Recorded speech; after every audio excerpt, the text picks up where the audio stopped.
Hello, hello, hello. Back. Freezing cold. Welcome. Queen City. Radio City. This is me, your host. You guys hear me? Hey, I hate the parade. That's good. Please like and subscribe.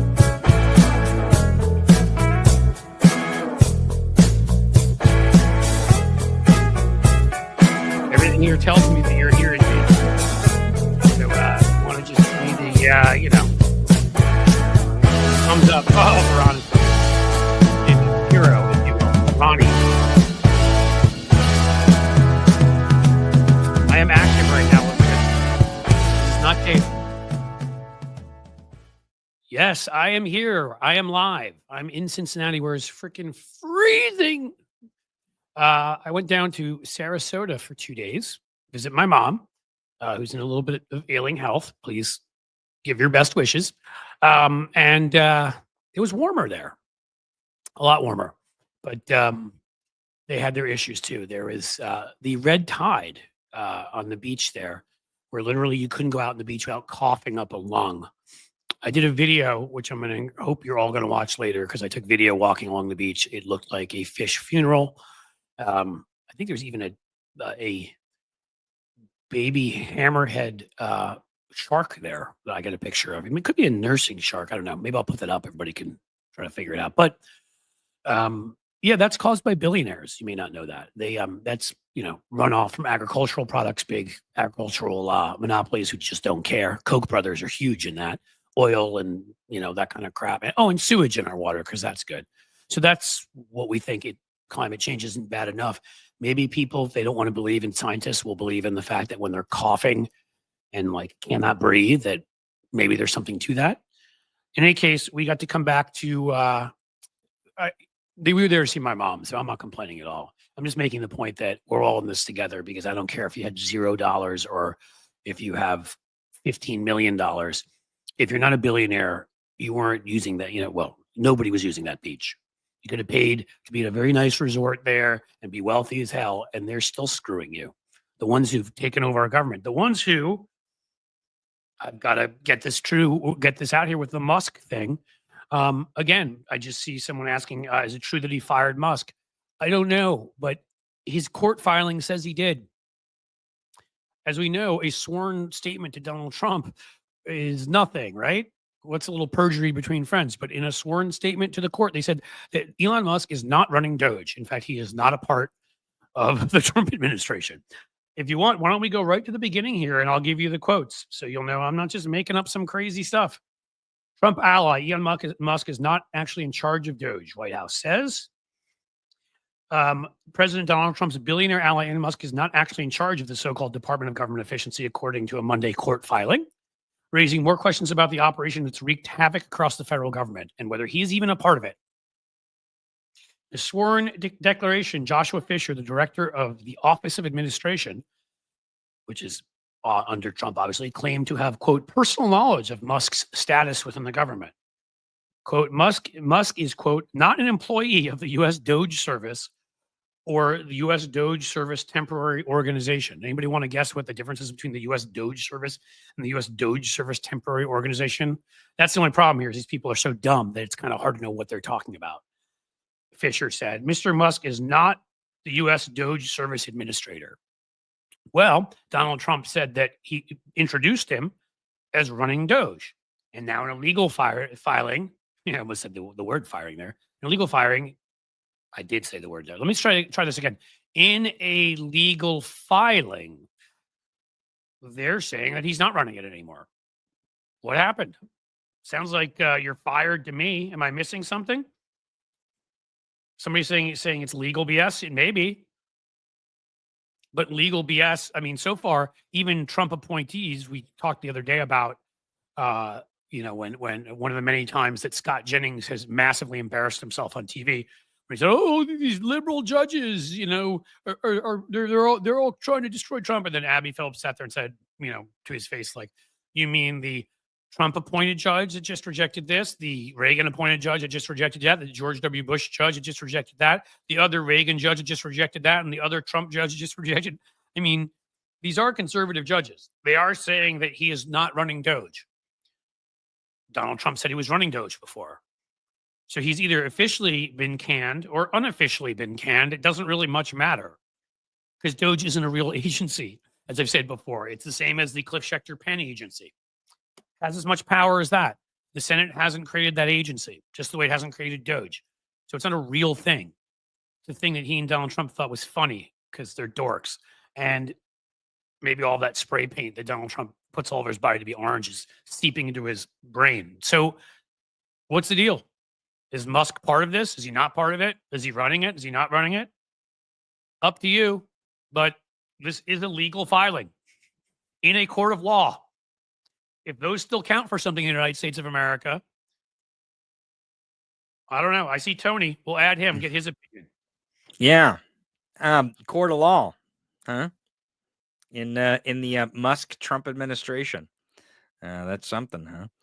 I mean, the fun part of it is, look, man, even assuming that it's just a lawyer went rogue and did it, you know, and this guy from the Office of Services Administration, they always have the goofiest names in government. Like, this is the Office of Secretary of Services of Undersecretary of Administration. You're like, what the hell does that mean? But but the point is that somebody with a position there, speaking for Trump, filed a legal brief that Elon Musk is not running DOGE, that he is not an administrator, he is not part of it, he is nothing. So even if, let's just say, somebody did that and Trump changes his mind, which, you know, Trump could have been in a bad mood, or he could have just let out a really loud fart knowing what he eats, and maybe they misheard him. I don't know, but the end point here still is the same, which is they're legally saying he's not part of this thing. So now they got to walk that back, and you know that's going to piss Elon off, and you know it's humiliating for Elon. So it causes more fights between them because somebody here, if it wasn't Trump, somebody was shivving Elon in the Trump administration, and that's a great thing. Well, and I know that Susie Wiles has gave him the shiv almost immediately when she wouldn't allow him to have an office inside the White House. It was the reason why I think he went in there in the Oval Office with his son X, is he was trying to demonstrate that he owned Donald Trump. His son DMX, did you say? DMX? No, I think his son is X, right? Oh, and then okay. I'm not accepting just a letter as the name of his son. I mean, maybe they ran out of letters in the alphabet. I don't know, but I don't know what Ashley Sinclair's baby is going to be called. I'm not really. Maybe hopefully Doge. It'll be called The Last. I don't know. Can we call it? Can we call it Future Vasectomy? I don't know. Whatever we can call it. I mean, if ever there were a justification for the government to force a vasectomy on somebody, I think we've got it right there. Well, I mean, the next president of the United States, when we elect the next president of the United States, they're actually going to be able to appoint someone, one person. Doesn't matter who it is. It could be me. It could be me, Cliff. Whatever you're talking about, I don't know yet, but I'm sure whatever it is, it will be you.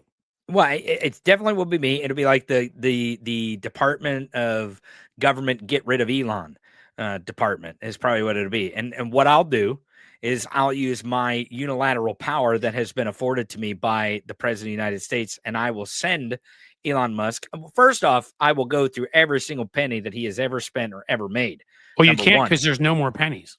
Well, that is true. Nickels. Huge step forward, but actually that's one of the few things I kind of agree with them on. And yet the fact that they made a big deal of that, like all these other stupid things, it's like, oh, that's wonderful. You got rid of pennies. Right. Well, you know what's funny about that? You know what's funny about that is that the place that makes all the penny blanks in the country is in Tennessee. And it's like, right, so they're all going to lose their jobs or whatever. Right. Like the whole community. I was just tempted to make a lot of Jewish jokes because I can do that and get away with it, but I'm not going to. I'll refrain. You from should the probably Jewish refrain. jokes. You'll get in trouble. Yeah. I can. Do it. Yeah, I would. They'd be like, "You're an anti-Semite, Tony." I know. But this agency that I'm going to be in charge of, that the new president will appoint me to be in charge of, because I'm the smartest man. I'm not the richest man in the world, but I'm clearly the smartest. Duh. I mean, clearly. But I will make sure. Yeah, right. I will make sure that we take advantage of these concentration camps down at Gitmo. After we get done knowing every single nickel that Elon has either made or spent, we'll go through all the financial records ever since he was born in the history of ever. We'll go through all that stuff. We'll use hackers to get it all, by the way, not auditors, not accountants. We'll use hackers because we're just going to make stuff up. Really, honestly, we're going to make stuff up about him. And then I've said before, I kind of feel like that's where, you and I've had those conversations, and I'm like, guys, why don't we just start making up all sorts of stuff about them? Right. Did just you guys make it know up. that Elon Musk has a third testicle that he named Y? Did you know that? Is that where X came from? Is the third that's one? what I'm saying. I just came said from it, Y? so it could be true because as Elon Musk said in the Oval Office with his little 2-year-old cursing out Donald Trump, remember he said, "I will say some things that are wrong or that are incorrect." Incorrect. And you're just like, you mean everything you ever say? Like nothing you say, you are on the Trump level, and that is a special level to be on, where what comes out of your mouth 30 seconds later, the exact opposite may come out of your mouth, and you will not acknowledge it. I'm not even sure you're such a pathological liar. I don't even know if you'll fully know it. Like what would be easier is to point out when he's correct. Right? Yeah, that would be so much easier. That would be so much easier if we just focused on when he's correct. Like if we could just focus on when he's correct, it would make it so much easier. We could spend less time just exactly. He's talking again, he's lying, and then right. Wait, he got that one right. Breaking news: Elon said something that's correct. He tweeted something that's factual. I mean, well, I saw this, and I'm just like, I'm running with it because, as far as I'm concerned, it causes dissension at the very least. So I really is this a court case? Because I missed. Yes. There's a filing in court this morning. No, yesterday morning. Okay. And in it, it says, again, I quoted it. I don't know if you were here yet, but very, very clear language. It is not even legal speak. Here it is. Quote. Well, actually, not quote. It says Musk. It's in the Huffington Post. Musk, and then quote, is not an employee of the U.S. DOGE Service or the U.S. DOGE Service Temporary Organization. I don't know the difference. Mr. Musk is not the U.S. DOGE Service Administrator.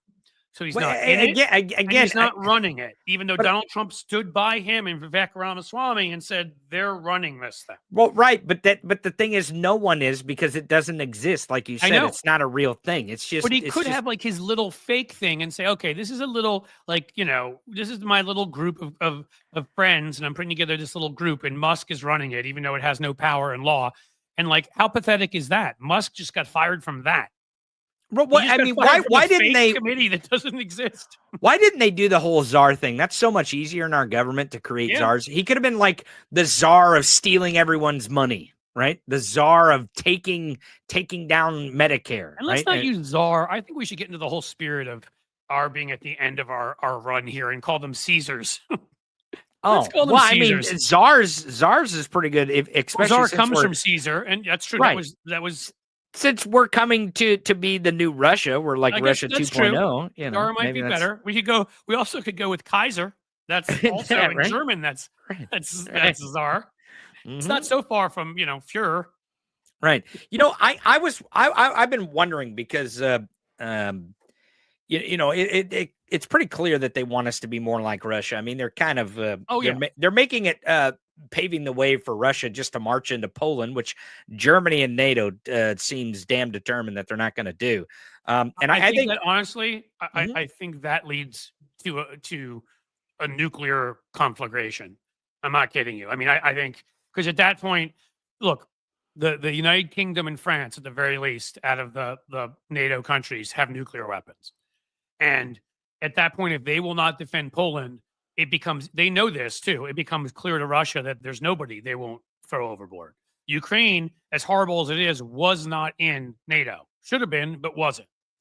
So, I mean, I don't think, I could be wrong.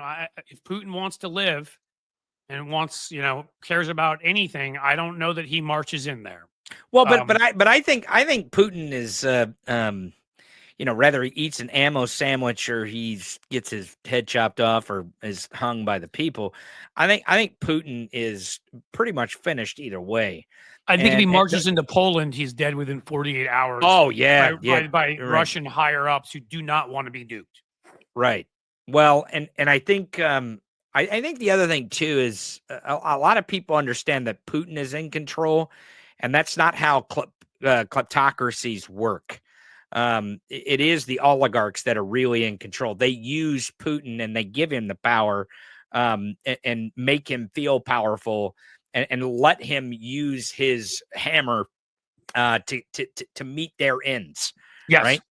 Yes. It's the same way. It's the same way. The MAGA politicians, the power, and the oligarchs in this country use Trump. I think behind the scenes, and again, please don't think that this is me in any way defending this guy who I think is a slimy, grimy piece of waste, and that is Jeff Bezos. Okay. Yeah. Mm-hmm. I'm not defending it. What I am saying is, I bet behind the scenes he's actually pretty moderate politically. May even be a little bit to the left. He supported some causes in the past. He may not even really have any anchor in ideology. Matter. The issue is it doesn't matter. Right. I mean, what matters is not what you think, it's what you do. And when you're willing to enable a fascist because you care more about that Amazon, which clearly isn't big enough, needs to be bigger, then what do I mean, again, with all these guys, what do I care what they personally think? I care what they do. Well, and I don't think that some of these people are rooted in any sort of ideology, right? Like I don't think ideology drives what they're doing. It's kind of like the Target thing. A lot of people are upset about Target with their DEI thing, which I think is ridiculous that we even pay attention to that. But that's just my personal opinion. But but just as much as Target took their DEI policy out, they would put it back in if they thought that it would benefit them at the bottom line. Again, it's like corporate media. It's the same thing. Exactly. There are a couple of them that because they're wealthy nuts, well, obviously Rupert Murdoch's the easiest one, but some others that are honestly right wingers and Trump supporters. But most of those guys, and I'll call them guys because most of them are, they couldn't care less. Like it really is just about, how much can we line up to smooch the enormous orange bottom, and get like any tax cuts and any regulation cuts. Did you hear what I was talking about before, by the way? I know I told you because we spoke on the phone when we're talking about tax and regulation cuts and that kind of thing. Like when I was down in Sarasota, how the beaches are at the point where because of the red tide, we could not breathe on them. And the point I made to people, because I'm trying to remind people to unite everybody, so we're not fractured among ourselves, which is what happens, right? Didn't matter if you're a woman, man, black, white. Didn't matter your ethnicity. Here's what else didn't matter. Did not matter if you were dirt poor, if you were working class, middle class, upper middle class. Didn't matter if you had $15 million in the bank. Nobody in the current definition, unless they've somehow developed gills, and I don't think that would have worked because the fish were all dead too. Maybe Peter Thiel. He may have gills. Yeah, he's working on that. He's working. He's definitely. He definitely has gills. Peter Thiel definitely has gills to develop gills. I mean, let's be honest here. Yeah, 100%. If anybody found an old copy of like a Joseph Mengele book to look at, I promise you it's him. But anybody who breathes air, which is all of us, as far as I know, including our pets and whatever, you literally could not be on the beach. What's it like? What's it like? What's it feel like? Should I be honest about it? Let's see. That's what I'm asking. That's what I'm asking. Yeah. A couple times when I was in college, we passed the statute of limitations now. Yeah, you're way past statute of limitations. With a couple friends and somebody hands you're right. Yeah, you're in good company. No one's going to find out what you're going to say here. It's not like you're live streaming it or Nobody can hear us here. We're in a private room. Exactly. It's all good. Mm-hmm. So somebody hands you over the beer bong. Oh, okay. And you take way too big a hit. Way too big. So it's like burning your throat. Now, this is me being objectively truthful. I was not a huge pot smoker. I did have it here and there. So I'm not trying to deny it. I smoked some pot, yes, but I wasn't huge. I was more of a booze guy. Did you inhale though? Did you inhale though? 21 most of the time. So I'm not trying to get out of anything. I was mostly illegally drinking. Is what I'm saying. but especially there was a lot of illegality. It just not most of it focused on alcohol, not marijuana. Exactly. But especially if you were someone who smoked that often, that could happen to you. And I'll never forget once or twice that happening, and literally it feeling like someone also, like if you have strep throat or something, it's like it feels like someone's holding a flame up to your throat. I'm not saying it was like that constantly, but on and off, because what would happen is it would get in there, like a wind would blow your way, you get in there and you'd start coughing. And while you're coughing, your throat would start to burn. Somebody asked in there, Tiki Tony, if it was yesterday. It wasn't yesterday. Yesterday, actually, we flew back yesterday afternoon. And the morning we were able to go out on the beach. There still were some dead fish there, but the red tide had receded, and so we were. That was the 3 days we were there. We were there really 2 days. We got there Saturday late afternoon to evening, and then we're there all day Sunday and the first half of Monday. See my mom who's down there, and that was the only time we could go on the beach. And again, there's no clear divider. There's no clear, more easy message you could share with people than the fact that no one could use this beach, these perfectly nice, beautiful beaches, some of which were public and some of which were private with resorts. Didn't matter how much money you had, you couldn't use those beaches. And the reason you couldn't do it is because people for years, like the Koch brothers, are a classic example of those who sell all these agricultural products that have runoff and have been deregulated. So all this crap runs off. They dump, sewage is dumped by companies. This is why when we don't make regulation an issue, when I'm sitting at the airport in Sarasota flying back and reading about we just fired more FAA people, and I'm just like, oh, that's good. Yeah, I'm getting on a plane. That plane just turned upside down in Toronto. What we want to do right now is fire more. Like, I've never been scared of flying. I'm not, I don't have a fear of flying. I think maybe when I was a really little kid, because like, what the hell's going on? And yet, for the first time I think in ages, I got on a plane. I was like, is this safe at this point? I mean, that's what they're doing. I mean, I wrote that huge piece at Substack, and I did that huge thing on the FDA and, the creation of the administrative state, so people wouldn't needlessly die from, so that people wouldn't needlessly get poisoned by food and get in car accidents and things of that nature, these various departments. And I mean, they're gutting the EPA and the key part of this that I shared. And again, I'm going to put this video up later today. So I hope you all go to my YouTube channel at Cliffs_Edge and you will watch it. But one of the first or early of the 10 billion executive orders Donald Trump signed, again, if you want to split this out more perfectly with who this is for, if you, quote, invested $1 billion or more, I'm not kidding you, $1 billion. Donald Trump chose that number into the United States. You would get quick permits and be waived through environmental regulations. Well, literally, hi, I have $1 billion. I'm dumping poop in there. It's going to make people over there not be able to breathe. Doesn't matter. He's not a billionaire. And Donald Trump's like, that's a great idea. Great idea. Do you remember what was the oil rig that got a hole in it? BP? Yeah. What was it called? That was in the Gulf of America, I believe. Yeah, right. But Jimmy Fallon and Brad Paisley did a song. And it because there was balls of oil all in the ocean because it like clumped together. That's gonna be the name of Elon Musk's next son, by the way. Balls of oil. But the song went, balls in your mouth, balls in your mouth. Don't swim in the ocean, you'll get balls in your mouth. And it makes me think of like the red tide that you can't go swim because it's like dead fish. Just like when what the hell was what was the name of that rig that exploded? Deepwater Horizon. That's Deepwater Horizon. People putting it in the and I wanted to answer everybody who comes in here, Chicky Chick. I'm answering you when you're asking, is Elon Musk fired? In a legal document that they filed in the courts, they said that Elon Musk is not administrator, nor is he a part of DOGE. Donald Trump said he was a part of DOGE and appointed him to that position. So yeah, am I taking a step? But he either is or he isn't. And this was a legal document. So legally, unless they're committing perjury, they're saying he's been canned. That's all I can do. Yep. I mean, I jazzed it up a little bit, I wanted to make it exciting here. Obviously, want to have a good conversation and you know, messaging. I want to stick the shiv in Elon's fragile emotions as much as possible.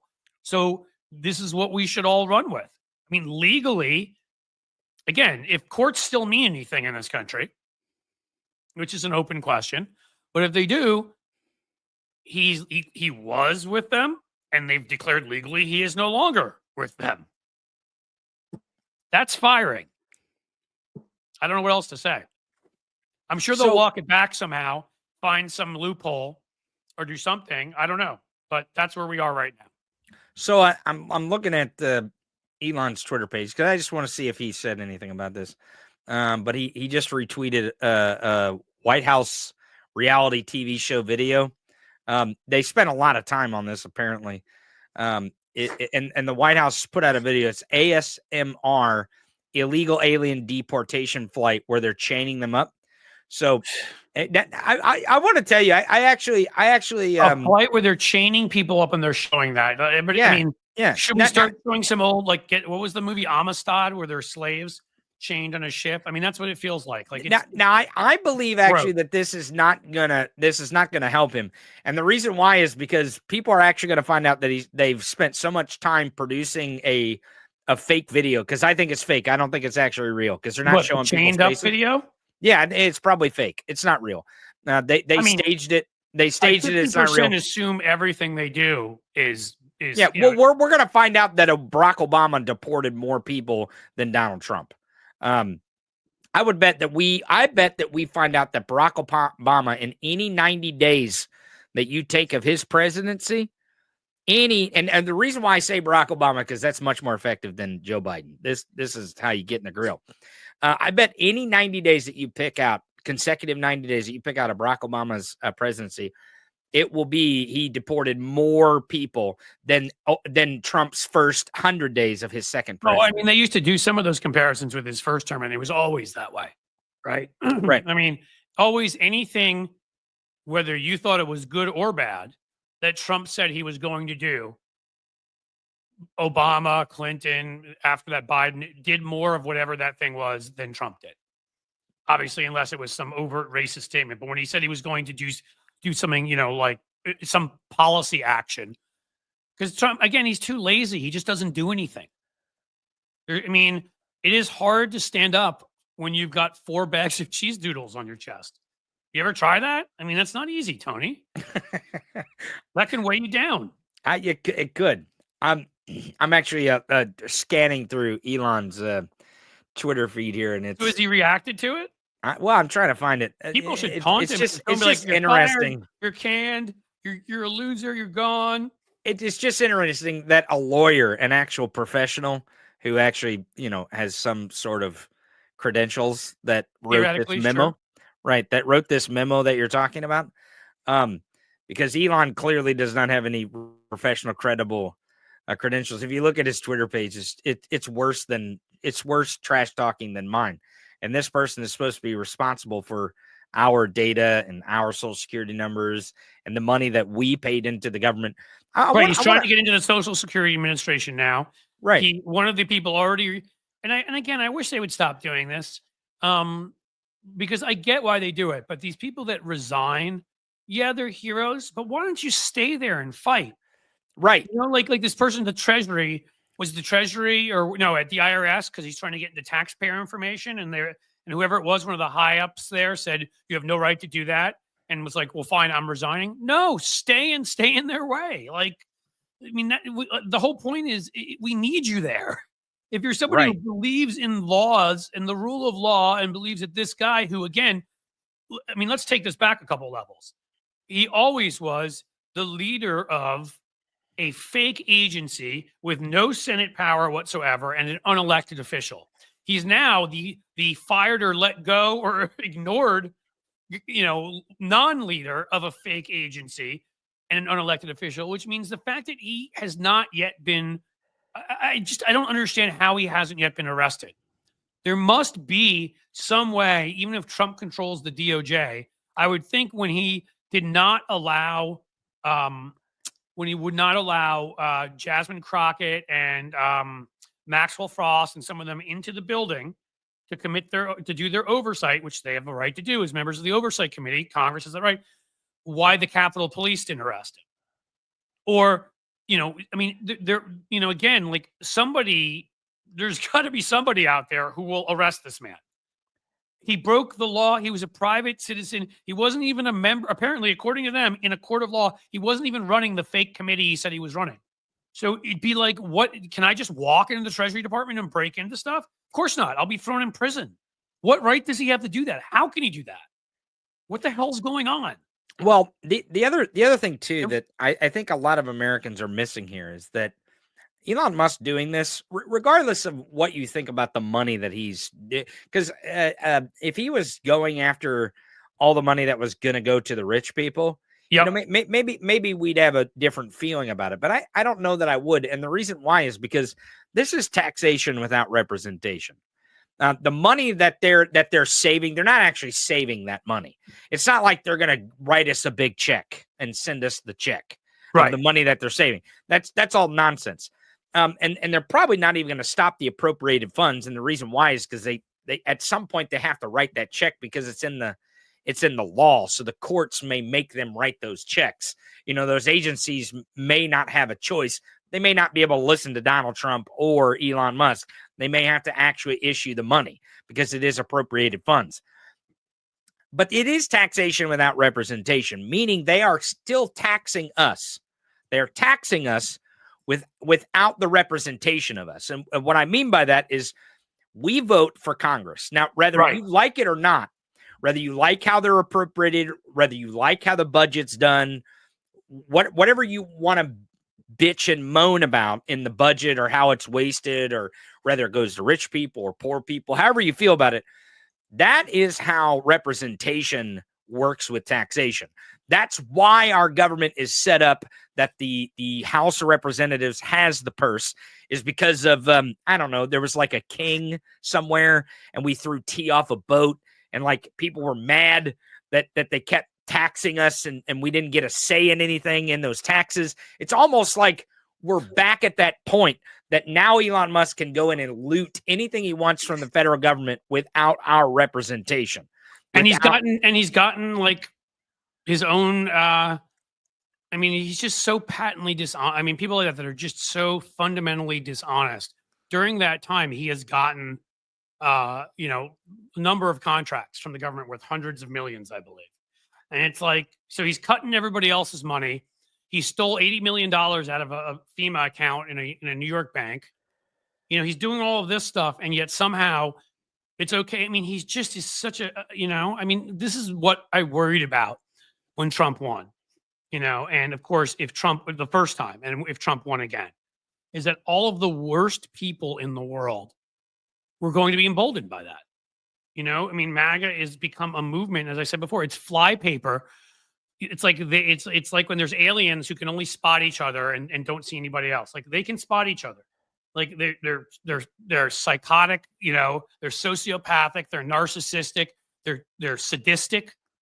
Evil, cruel, lawless, horrible, racist, stupid, and any number of other things. And like they all know who each other are. So like when you saw Trump start behaving in a way that presidents hadn't behaved before, well, then that sends a message to all these other guys. Like, yeah, I can be that terrible too.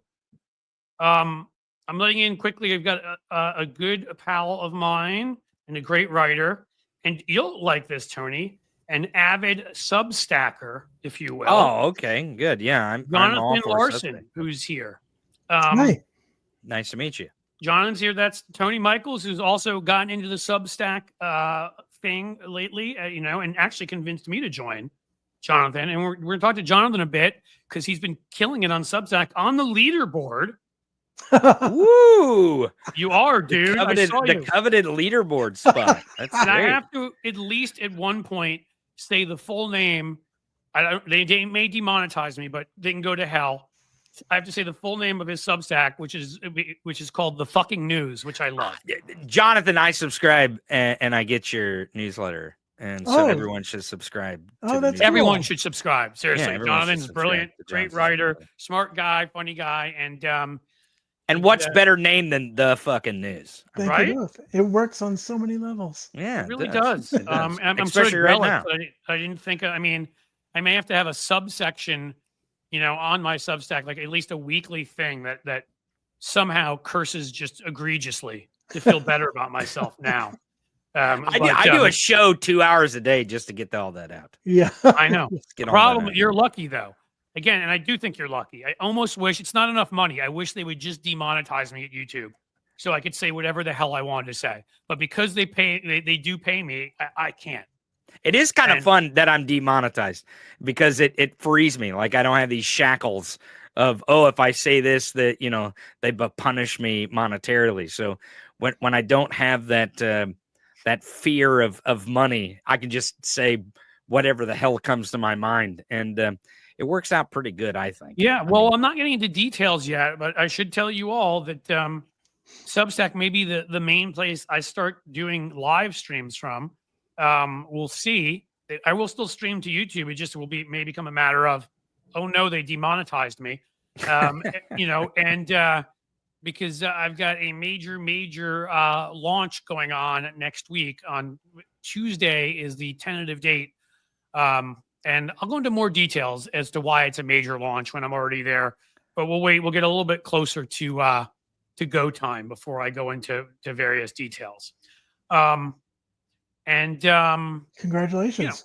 Well, let's ask Jonathan about stuff. What have you been writing about?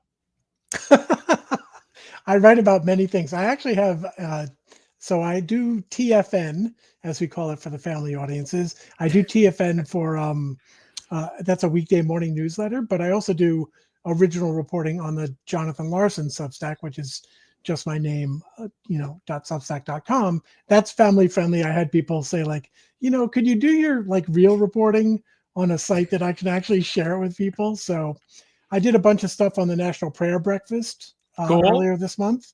I broke some news about that, and I'm going to be breaking more. So if people are interested in that, because people don't really appreciate how it's sort of like the spear tip of like acceptable anodyne Christian nationalism, but with some democratic help, it basically like pierces that separation of church and state wall and blurs the lines there. So I do a lot of stuff there. But in terms of the daily newsletter, TFN, Mom, Cliff, you and I were talking before about the show about these legal filings from the White House last night regarding DOGE and Musk. And I don't know if you've already sort of laid out what happened at all, or if you want to. I just don't want to repeat it. Well, I know, I'm actually looking to see if Elon has responded on Twitter, and I can't find where he has responded. I just sent a response to people because there are a bunch of people like, oh, it's just clickbait, it's just whatever. Yeah, did I name this something that was sort of, that had a little oomph to it? I did, but it wasn't clickbait. I don't. Wait, what do you mean? What was clickbait? Well, I said I basically was like, he seems like he was fired. I mean, their legal filing is that he does not lead DOGE. He is not a member of DOGE. And this is a legal filing by the Trump administration in court. And if we're still going to assume legal filings hold sway in this country, which I'm still going to assume that we somewhat respect the rule of law, then when Donald Trump declared him, weeks ago, the head of DOGE, Donald Trump has now declared him no longer a part of DOGE, not leading it, nor a part of it. That's getting fired. So maybe I could have said it in different language. Yeah, I used evocative language by saying you're fired because Trump likes to say that stuff. And I was playing on Trump's words. But I am using a legal filing here that they put in court saying that he is not leading DOGE. So I had and now he's not. What does that mean to all of you who are trying to accuse me of the clickbait thing? So I had a similar headline about Trump's job cutting cuts Trump's job, basically, because he brought in this guy to do all the stuff that the president theoretically is supposed to do, right? If you're elected to reform in quotes government, you're probably supposed to do that, or at least tell people who are in recognizable positions. But the thing I was telling you, Cliff, before I came on was I don't see it as a demotion for Musk. I see it as Trump or the White House giving Musk cover. Because if he had this official position, which it's not clear to me he ever did, I mean, the entity itself barely existed. So it seems plausible to me that he actually has been, quote, senior advisor to the president the entire time, because Doge was made up. We never got an org chart. Who the hell knew what it was? Well, the Senate didn't. I mean, it wasn't a real. The Senate didn't create it. Yeah. To be a real committee, the Senate has to actually create it. Right, to be an actual federal agency. But the president does have the ability to create these sort of like subordinate entities within his orbit. They're just not supposed to have these sort of little things and be power. like, hey, there's a group of my friends or Right. whatever. And so I think it was District Court Judge John Bates, if I remember correctly, he actually said, I think he really put the nail on the head here, which was, he said, it seems like Doge is embracing what he referred to as agencyhood, its status as an agency, when it benefits them, and then when being an agency would make them accountable, right? Privacy Act, Freedom of Information Act, like agencies would have to do all these things. Then they say, well, gosh, we're not actually an agency. So it seemed to me that what Trump is doing, or the White House is doing, is basically saying, you can't hold Musk accountable because he doesn't have an official accountable position, and because he's not actually giving orders. He's just telling people what Trump would say, which of course Doge is isn't an official accountable position either. Now, wait a second, Jonathan. Are you saying that Trump is full of shit? How dare you, sir? I know. Is that what you're saying? Because I feel like what you're saying is truly Trump's MO always. So it's always half in, half out. So that way he can make up and play along and pretend this entire time. Because I think that's all this. A lot of this is to Trump is. Well, pretending. I mean, everything is pretend, right? It's Schrodinger's executive branch. But whatever. Again, that's good. Can I ask something, Jonathan? No, I mean, maybe I didn't understand you said it, because again, the reason I'm sticking with this is that he's not. If you're not part of a real organization, right? Like I said, hi, I'm the Cliff Schecter Penn Committee. That holds as much legal weight as Doge does. Right. But that also holds as much legal weight as he's an advisor. So I don't understand how he's shielded from accountability, because they're both fake positions that he hasn't been legally appointed to. So no matter what he does in either position, it's the same thing. Like he's still somebody who is unaccountable to all. I suspect what they want to avoid is having to litigate Doge's existence. It's not just a fig leaf, I would say, for Musk. It's a fig leaf for all of Doge. The whole premise, right? Because the filings there were literally two guys named Joshua in the Trump administration who had filings last night. And one of them, I forget which one, said, all of these people who have been let go, these probationary hires, the 200,000 hired within the last year, who therefore Joshua legally, Fisher was one of them. Thank you. Yeah, I think that was him. He might be the Office of Administration within the White House. He said, all of these people who've been laid off have been laid off by agency personnel, these cabinet agencies. So he's saying, look, there's nothing untoward going on here. Doge hasn't laid off everyone. The communication, the decisions, the communications all emanated from the agency leadership. Now, of course, you would be right and smart to say, but Doge told them who to fire. And that is absolutely true. So that's it's the having it both ways. I get they're trying to play that. Again, I mean, look, if there are judges who will, like Eileen Cannon, it doesn't really matter what we do. If there are judges who honestly look at that, they will quite clearly see that what they're doing, it wouldn't seem to be legal. Can I bring up a point here? Because I think actually, when we're speaking about the bureaucrats, the actual human beings that have the jobs, they're not just numbers. My mom was a bureaucrat in state government, so I actually get really, really upset when people act like bureaucrats they're lazy and somehow they're bloodsuckers and stuff. That really gets under my skin, because a lot of my family members were civil servants. But I will say the human beings behind this, I actually believe that this half in, half out gives them more of a legal standing in court.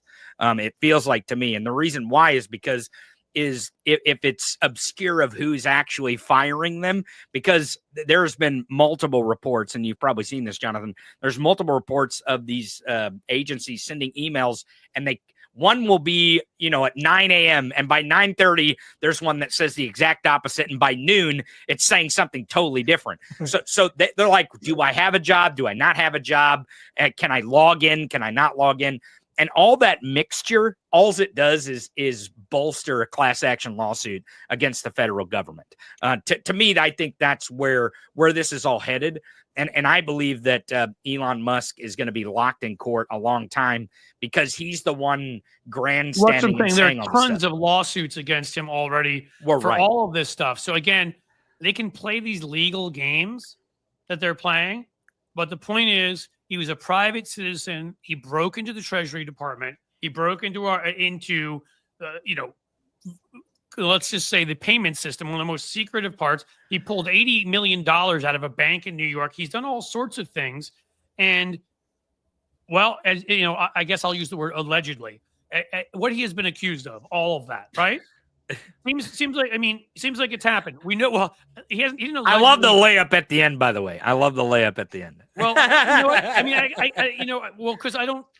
The payment system and all of that. I can't say, right? I don't have pictures of him there. I know. I mean, it seems very unclear. He walked in the Treasury Department, and so I know that's breaking and entering when you're a private citizen.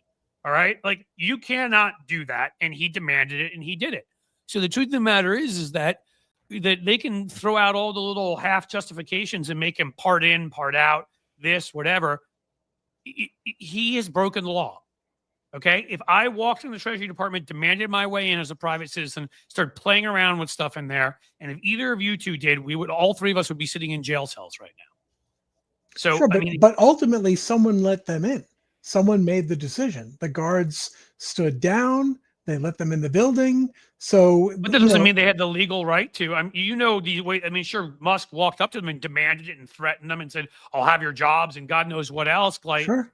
The point is that the guards. Did he actually physically go in the building, or did he just send these little hackers in for him? I'm not sure of that. Did he actually physically enter the buildings? I don't know. He physically entered the building. Elon did. Yes, at least from the reports I read in numerous. Allegedly. I want to use the word allegedly. I like to use the word allegedly. My lawyer wants me to use the word allegedly. Jonathan has consulted his attorney here while on air, and allegedly is the word that we like to use the word allegedly because Elon Musk is a big fan of suing people and trying to destroy them. All I know is it really does seem pretty clear that he's gone certain places that government officials are only supposed to go, that the order came from either him or Donald Trump, one of them, to not allow oversight Democrats in. That is also illegal. They have an oversight duty, and so again, they can try to sort of twist this into a pretzel and do whatever they would like to do, but he's conducted numerous actions that you would only conduct if you're an elected or an appointed government official, and he is neither. I think the point that Tony made really gets to the heart of what we're talking about here. And Tony, I'm referring to what you were saying about bureaucrats and the bureaucracy. Mm-hmm. And Musk and Trump's approach totally flouts any of these norms about bureaucracies. And it's, in a way, it's helpful because it illuminates why bureaucracies matter. And at every step of the way, and at every time where they're trying to dance around the rules and the red tape and all the things that are there for reasons, I kind of refer to it in TFN a lot as like the greatest civics education this country has ever had. Like one by one, he's going to point the spotlight of his chaos and dysfunction at various, not just agencies, but aspects of how things work. And people are going to learn, there's a bureaucracy because there have to be checklists before people can access this information to ensure there are no conflicts of interest, prurient reasons for going regulations. I mean, just, regulations. I wrote a Substack. I mean, it was sort of, an ode to people like Tony's mom, and others who had worked in, because the bureaucracy, again, there's a reason they're assaulting it.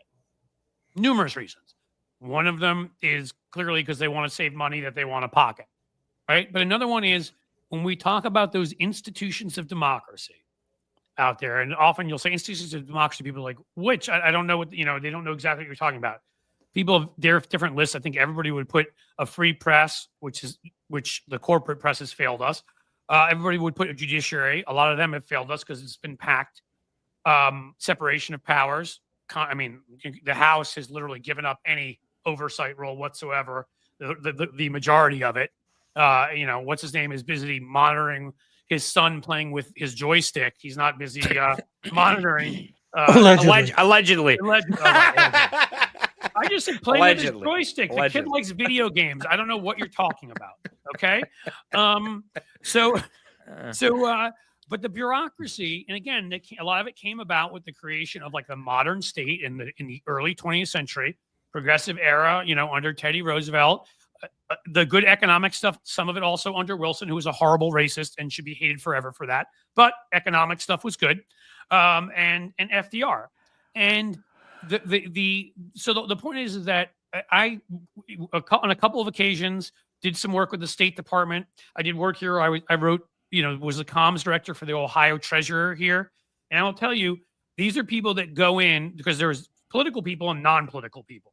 The non-political people are the people that go in every day, work their butts off, take pride in the fact that they're experts at things, try to help people, often work longer hours than they have to, and then accept a lesser paycheck than they could make if they just became a hotshot lawyer or whatever in the private sector. I mean, I had a huge rant about this because that's how pissed I ended up getting about it, that people would try to turn Reagan did that too. Just like he turned regulations into a negative word. He turned bureaucrats as if it's just, people with red tape and not doing anything. No, it's people acting in our best interest. It's the people that make the government run. It's people at Health and Human Services that make sure that if there are certain orders that they're carried out so that we have a healthier society. There are people at Energy, which, if I were the Republicans, I'd be like, whoa, then they manage energy. No, actually, they're the ones that manage nuclear weapons. So when you fire a bunch of them, no one's managing the nuclear weapons, guys. Maybe you should also take their emails so you can reach out to them once you fired them and say,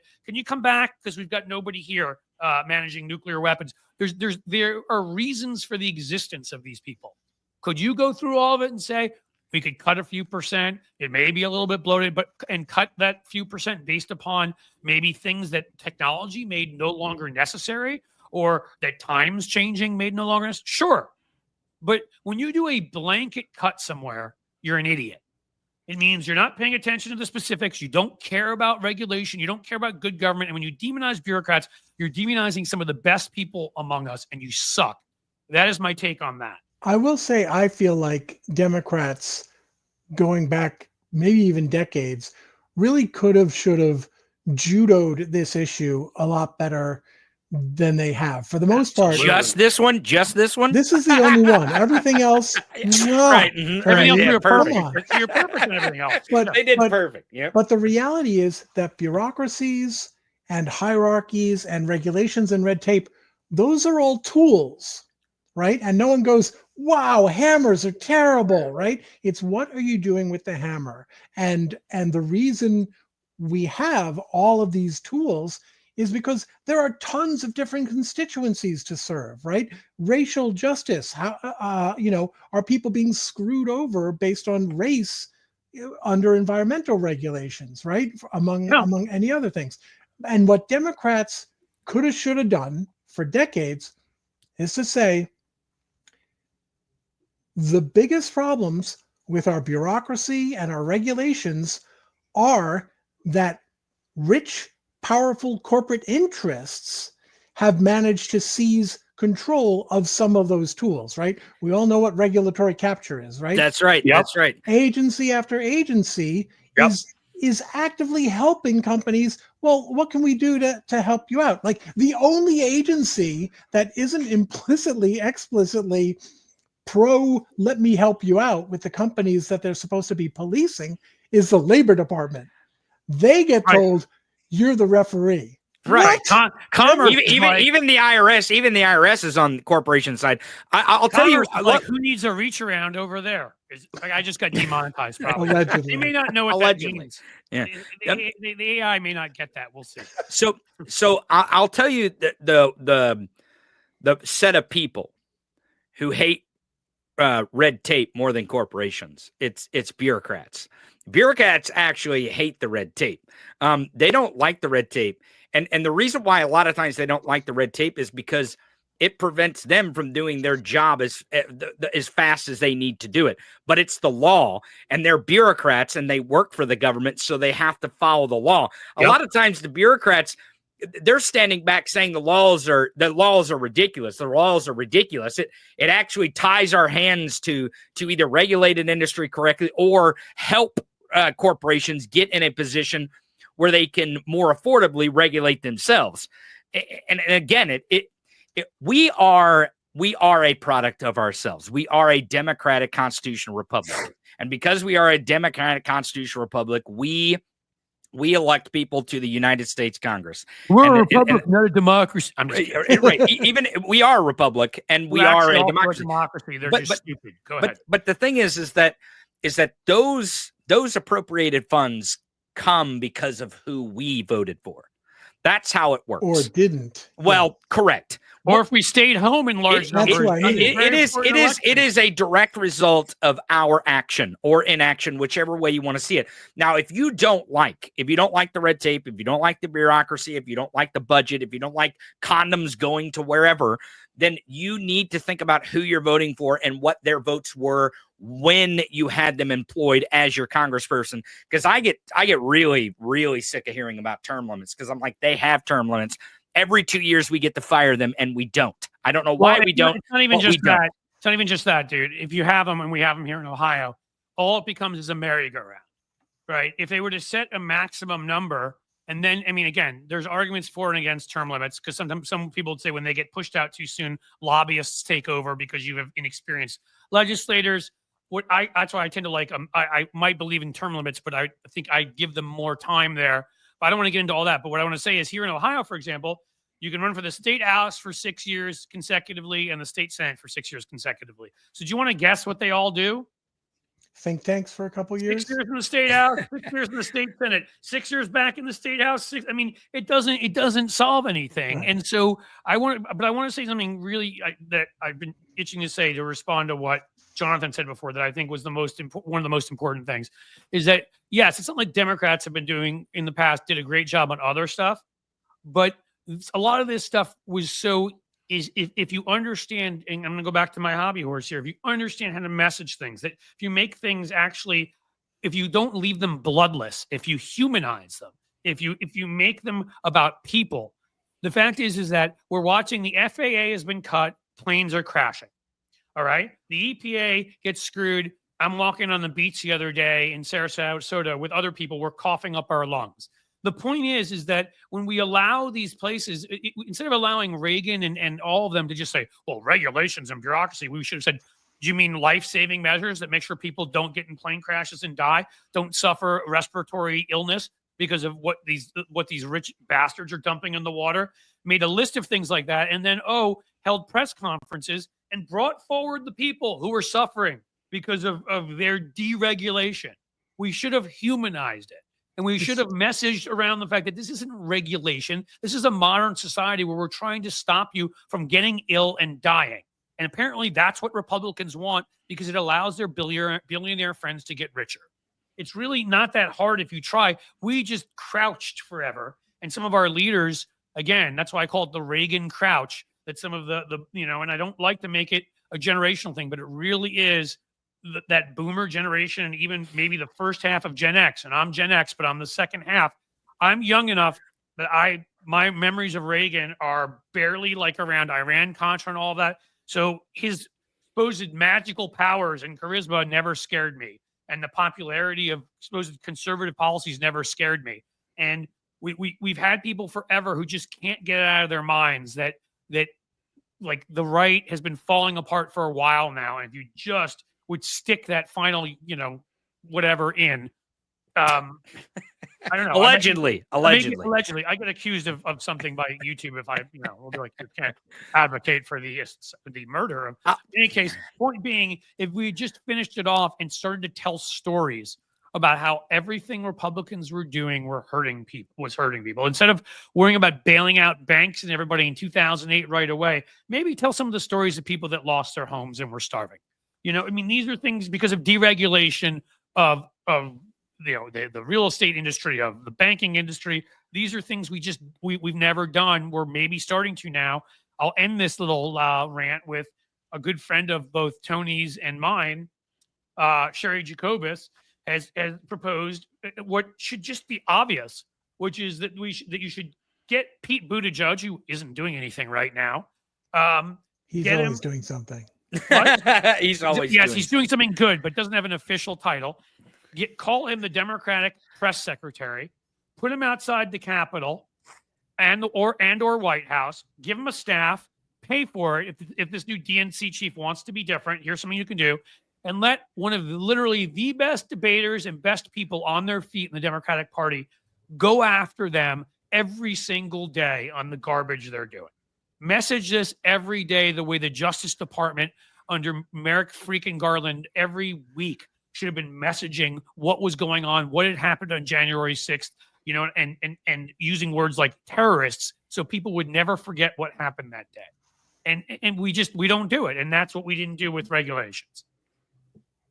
I do think that Democrats have a bigger problem other than just messaging. I think they need. There's other problems. I'm just saying that's a big one. I don't think I'm saying that's. It's like Tony saying that's the only thing they had problems doing with. Of course, and Buttigieg is obviously a master at what he does. Part of the problem is that I think we see a lot of. I forget who wrote this column. It was a piece about the learned helplessness of the Democrats, and it really put into concrete terms for me something that had just enraged me every time I saw it in the postmortems after the election. All the Harris consultants and strategists, who I'm not intending to knock, but I'm going to anyway. The big line that I kept seeing was, it was a rough political environment. And there was a part of my brain that just burst into flames and ran away screaming, because I thought creating the political environment was your job, right? So many of them see the world as it is and they receive it. That's not by any means what Trump did. Or the world, instead of the world as it should be. Are you going to quote Robert Kennedy? Not his son, by the way, who sucks, but the original one with that great line.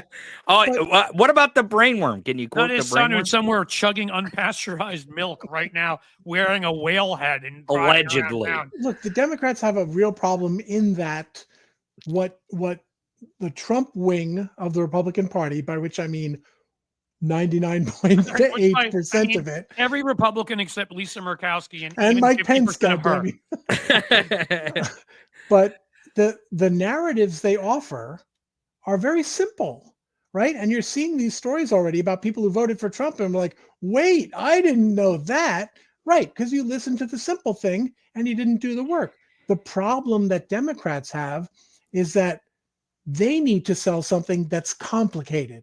Not just their solutions, but also explanations for things. Like when the economy went down in 2007, 2008, I was actually working on Countdown with Keith Olbermann at the time, and people forget this. The original theory for why the world economy blew up was that the mean old Democratic government forced the innocent Wall Street banks to lend too much money to black people who wanted to buy homes. I remember that.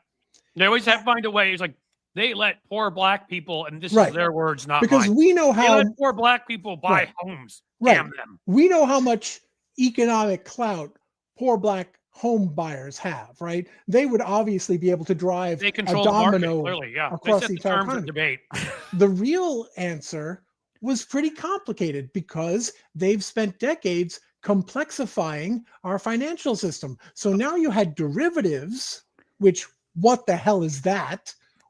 Which derive their value from an home underlying prices. security. But couldn't, John, I Right. have to And say so you have something to quickly. explain all this stuff. Couldn't we have, I mean, again, as wearing my messaging hat, and then go ahead, Tony, no, I thought you were going to be here for a bit and then be me and Jonathan, but I think this is such a good three-way conversation that up to you, Allegedly. Tony. I'd like you to stay. Yeah, don't put me in this the alleged three-way. Tony, if you want to deny that you and I have had some nights where we've had a little bit too much whiskey, you go ahead. Hey, I'm not going to lie to our allegedly, fans. Allegedly, that's happened. Allegedly. I don't want you to have to talk to my lawyer. Exactly. You could still say very clearly, people, Republicans created risky securities, which they did not know. They did not know what would happen with them. They put your money in a casino and it disappeared. I mean, you still could find ways to message that in a straightforward way. Yes. Well, we actually did do it on Countdown because we identified Phil Gramm as the senator who helped pass it and then profited off it as a lobbyist for UBS. But part of the problem, Cliff, with that messaging of yours, the stuff that tanked the economy was signed into law by President William J. Clinton. You're right. So Clinton deregulated. I know he deregulated, but you know the problem then is, as it can be sometimes, is you got to call out your own people. Right. Mm-hmm. I do it now, and I say Bill Clinton, I think, did a lot of good things overall. But I mean, to me, and I, that I should mention this along with it, right? Like was it the Commodities Act, which was probably I think the one that deregulated it. But I mean, the 1996 Telecommunications Act was awful. I mean, it's one of the reasons we have the media environment we have today. We started allowing these bigger media conglomerates to get together. I think that's the one that undid the rule, where it used to be that you could only own one outlet in any city. Right. Suddenly, Rupert Murdoch in New York City owns the Wall Street Journal, the New York Post, National Fox, Fox Business, local Fox. I mean, the point is that so I'm not one that frees Democrats of blame. Right.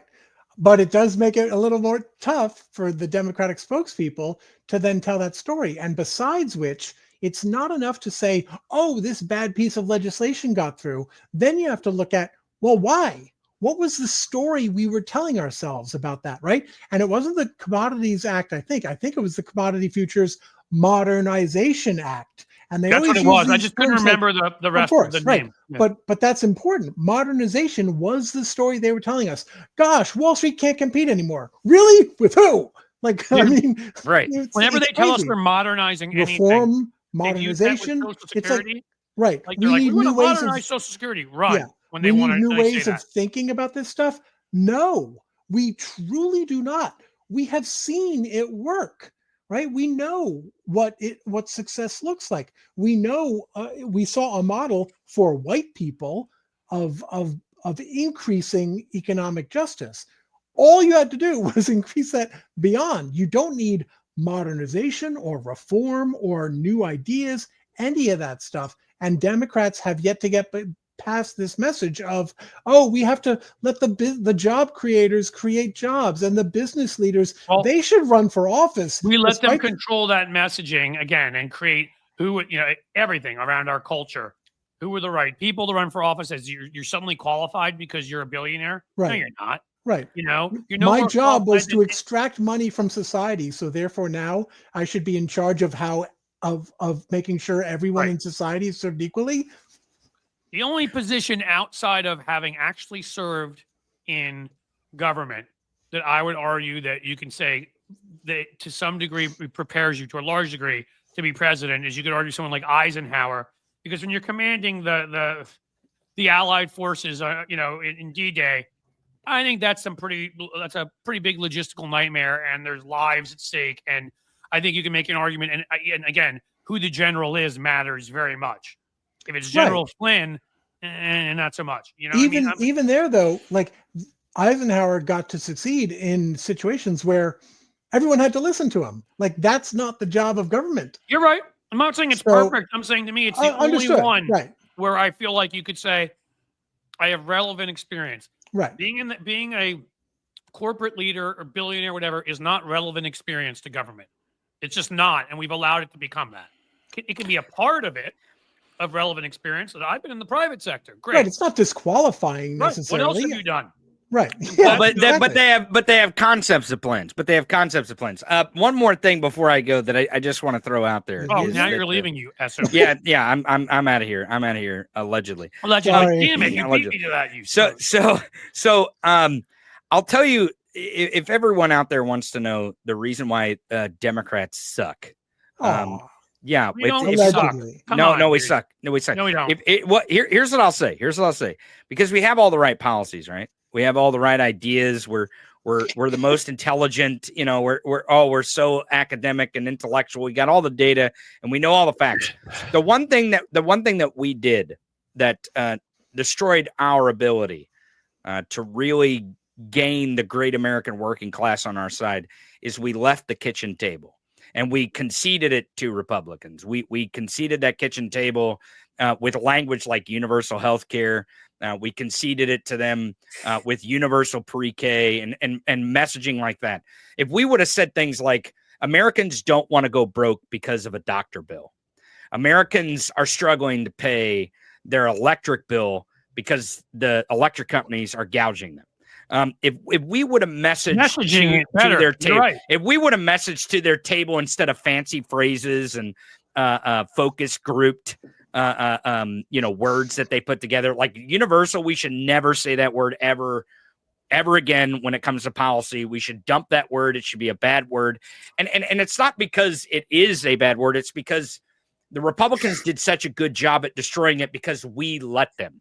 We let them by leaving the kitchen table and let them have their way with messaging to people who had actual plight and mass plight too. I mean, I'm not talking about regional plight or right. A generational plight or plight of gender or plight of race.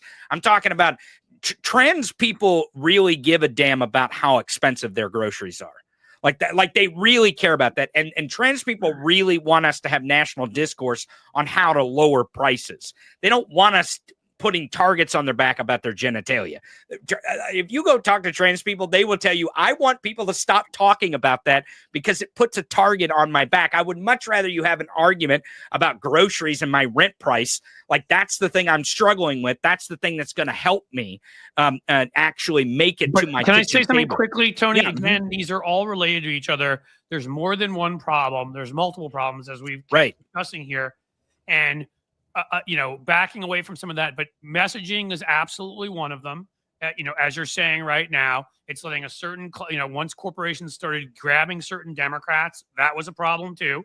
But I mean, again, I just don't think when you see Jamie Raskins and you see Jasmine Crockett's and you see, look, there are a lot of good people on our side, and there also are some weak Democrats, and there's also some bought off Democrats. But there's one party that has a lot of good people in it who propose laws that are trying to do things like raise the minimum wage and having guaranteed paid family leave and these things, even if they're doing it in a crappy way and their messaging sucks.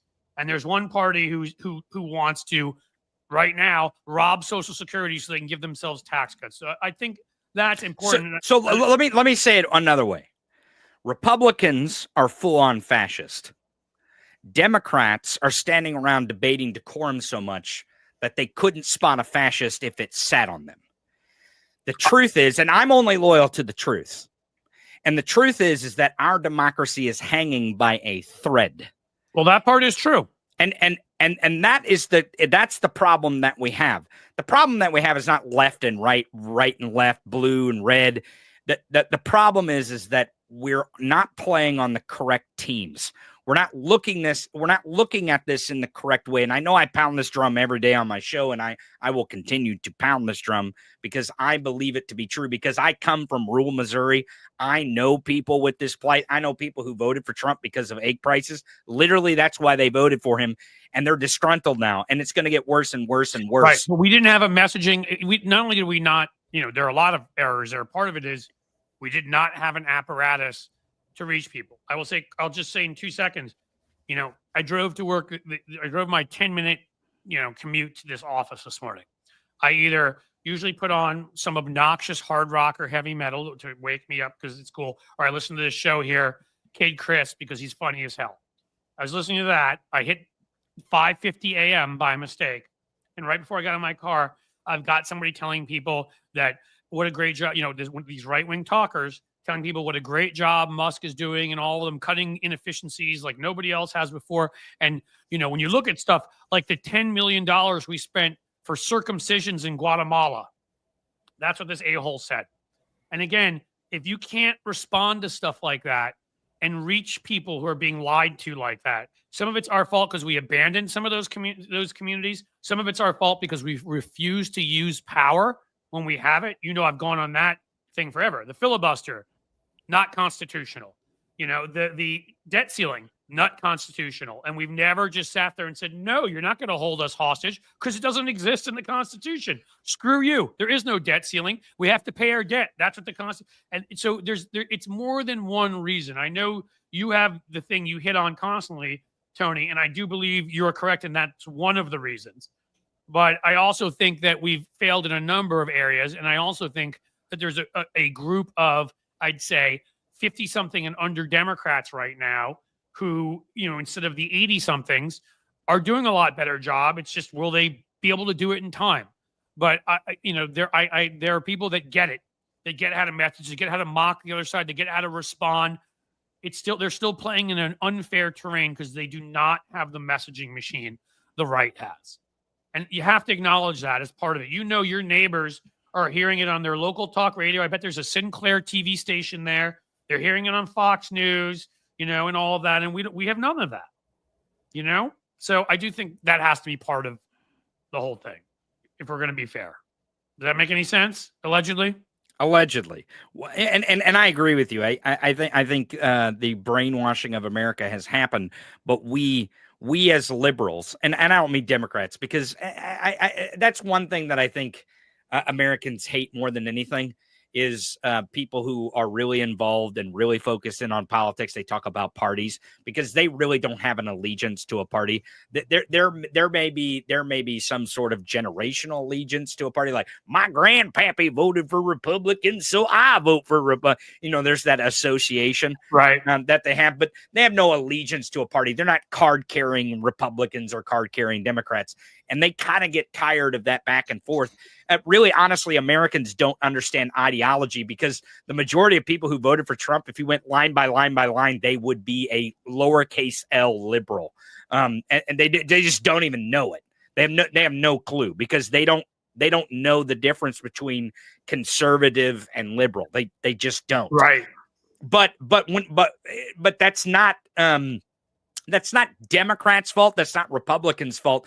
But it is our problem as liberals that want to live in a democracy still, not a Nazi regime or a Russian style oligarchy.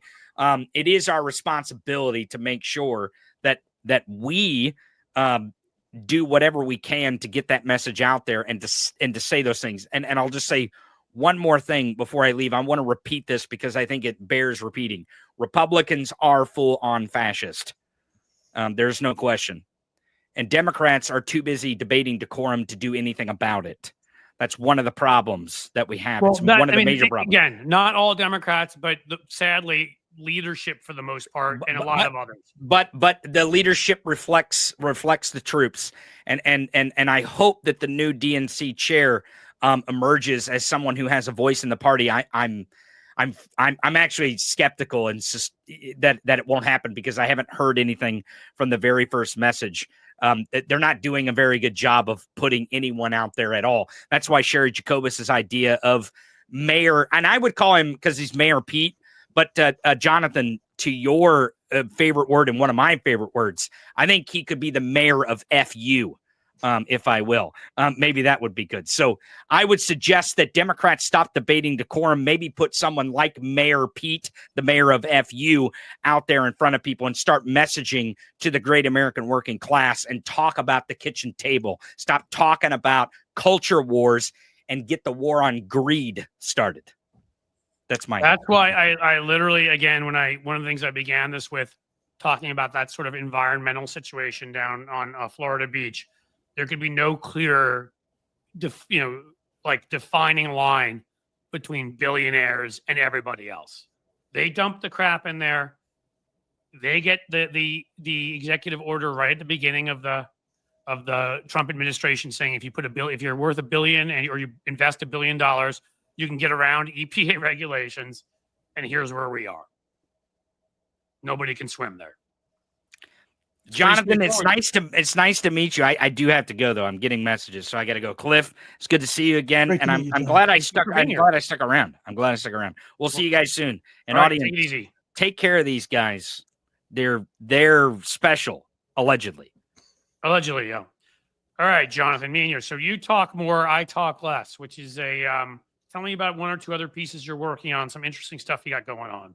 Interesting stuff. Well, it's funny because just before I joined you and Tony, and he mentioned the bureaucrats, I was noodling in my head with something about doing a piece. I was thinking of calling it now. Of course, when I talk about it now I won't have the energy anymore to do it, but in praise of bureaucrats and red tape, just because I think it's really important. But to get back to something Tony mentioned earlier, I do think that it's not merely messaging. And I think messaging is problematic and has been problematic for a while, not just because of the messaging around great policy, but because of the actual meat, right? The actual product that you're selling. Right. And Republicans have been, I think, pretty clear, although not necessarily thorough, in terms of what they were envisioning, right? You can be unclear on exactly what Trump means, but he's not ashamed to say, here's what I think. Let's beat up the protesters. Let's throw 60 Minutes in jail. Right. Yes, if you can shoot them in the legs, right? Right. So what we don't hear from Democrats, right? They've been so, and look, I get the impulse. They've been so invested in institution defense that they've made two errors, I think. Isn't it ironic? I just have to say, like, that's the definition of conservatism. Yeah. Like, we've been the conservatives. It's crazy. Right. Go ahead.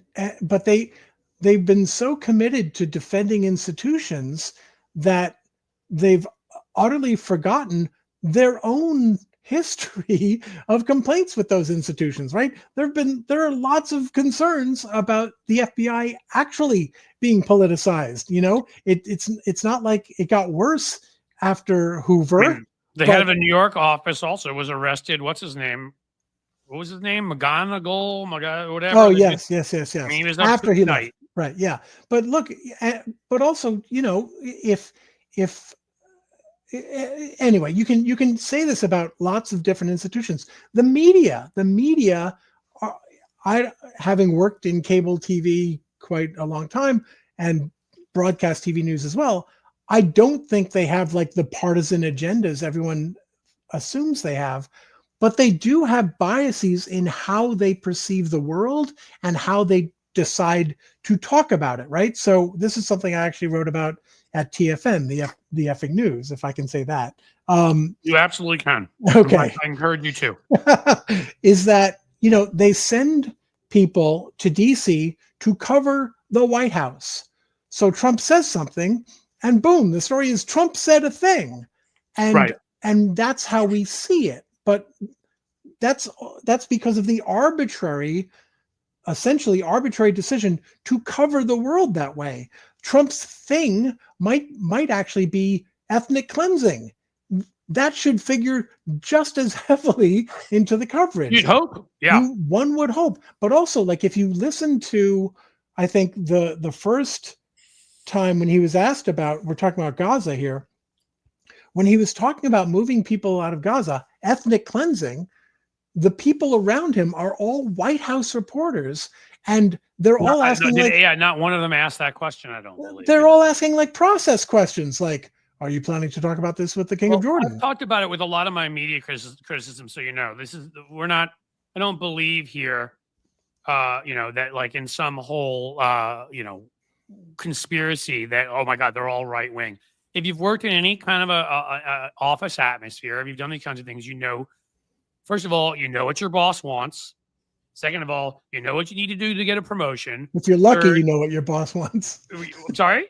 If you're lucky, you know what your boss wants. But you get an idea from public statements and that kind of thing. You also know what it takes when you meet the people that have been there for a while to get promoted, to get that corner office. You also know what it takes to get access to certain people to write a book and get a book contract. I think there's a lot that you also, when we're talking about working classes, I mean, it used to be when we moved here, we lived next to this fantastic old time reporter, for the Cincinnati Enquirer, who was a working class guy, and maybe ended up a middle class guy in the end his whole life, because that's who reporters used to be. People and they're now forget. folks from Ivy League institutions who have no worries about that change. So there are People forget just how cantankerous and ornery and do not give AF journalists and reporters used to be. Oh my God, right. They would show up and they knew they were not part of the world they were covering, so they did not care.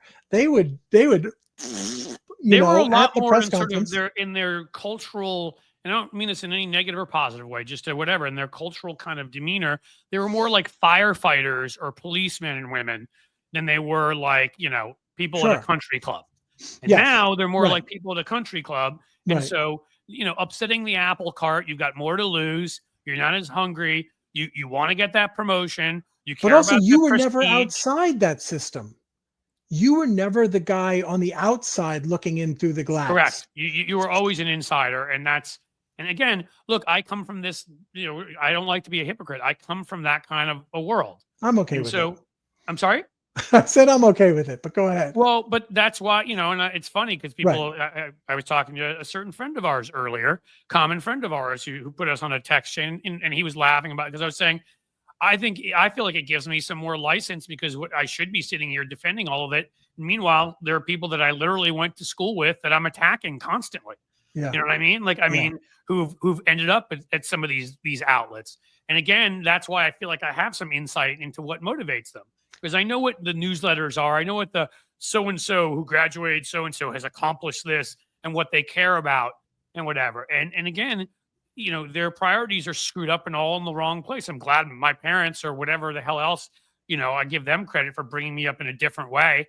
But, they've always ever been insiders, and it was just make a lot of money and get married, have kids, especially when I was from New York City, get a place in the Hamptons, that kind of thing. And that was it. And I'm just saying that's not all of them, but a lot of them. I'm saying that's become so I'm not saying that there's some right-wing bias. Now here and there is, because, your publisher or editor is a right-winger or whatever, but mostly it's a bias of, of getting out there and knowing that you want to make your boss happy, so you're promoted. You want to make your owner happy, so you're promoted. You want to get access. There's all sorts of reasons not to talk about things you've seen, not to upset the apple cart, and that is just a different situation than what reporters used to be. And what I find so ironic is that you've got so much fewer moneyed interests controlling so much more of the media now, right? You used to have multiple papers in every city, multiple TV stations in every decent sized market that were doing investigations and things like that. What's amazing to me is, as someone who's worked in TV, people would say, oh, all they care about the ratings, all they care about is the money. I'm like, are you kidding me? Do they look like they're getting good ratings? And what I try to explain to folks is that so few of them come from an environment or a background where they had to be the first one to tell a story. Like I started off as a print reporter in Brooklyn. There was no AP or New York Times covering my neighborhood. I had to be the first one to talk about it every week, multiple stories. And then I got into TV, and it turned out very few of the people around me had ever done that.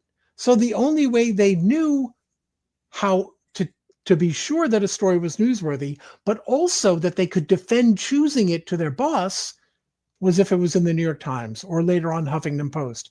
And so that ethos was never the case at Fox News, because they were so dedicated to rejecting not just the alleged points of view, but also the editorial thinking about what matters. Well, I mean, look, it was Roger Ailes didn't lie. He said it straight out there. He tried to find right-wing news. Was it called? I don't even remember what it's called. An earlier version, post Nixon, where, the technology was such that all he was doing was getting people to record stuff on like VHS tapes and sending it out.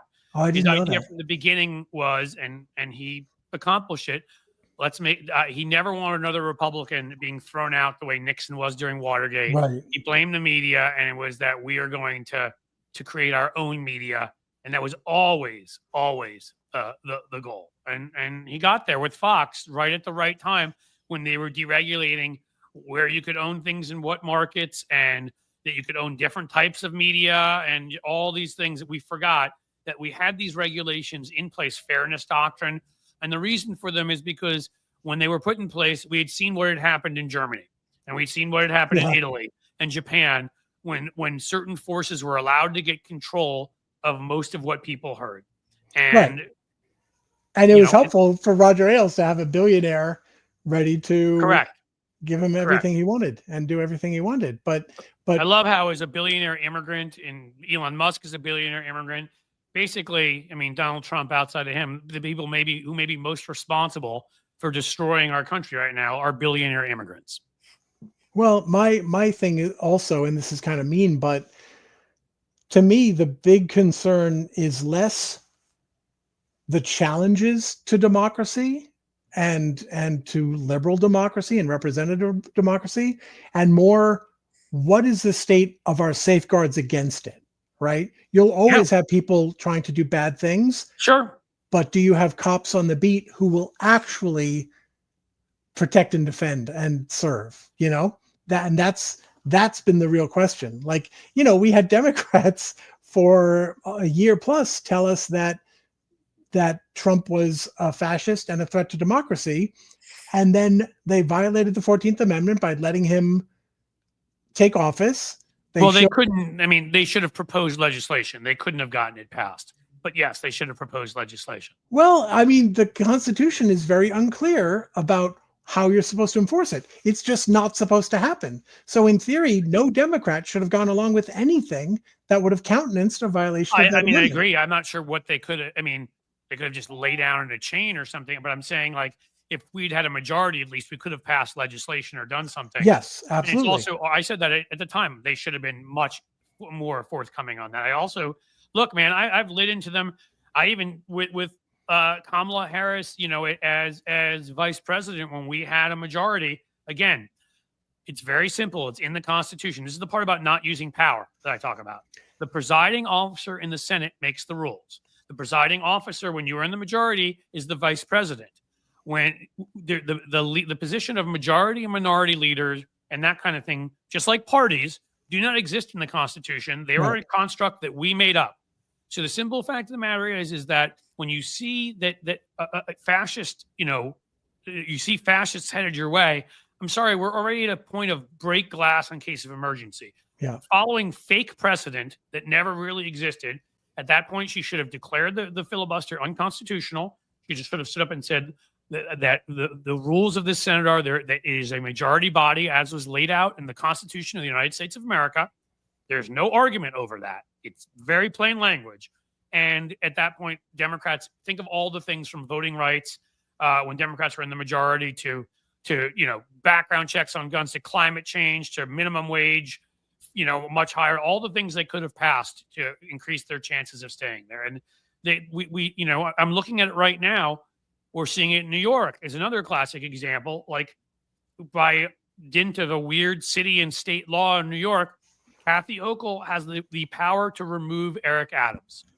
Yeah. She literally can remove him. And that is power that can be used. It is power that is given to you in the Constitution of both the city and state of New York. Remove him. He's obviously MAGA now. He obviously is corrupt. He's obviously made a deal with this nutbag Homan about what he's going to do to immigrants. Remove him. Use your power. It's right there.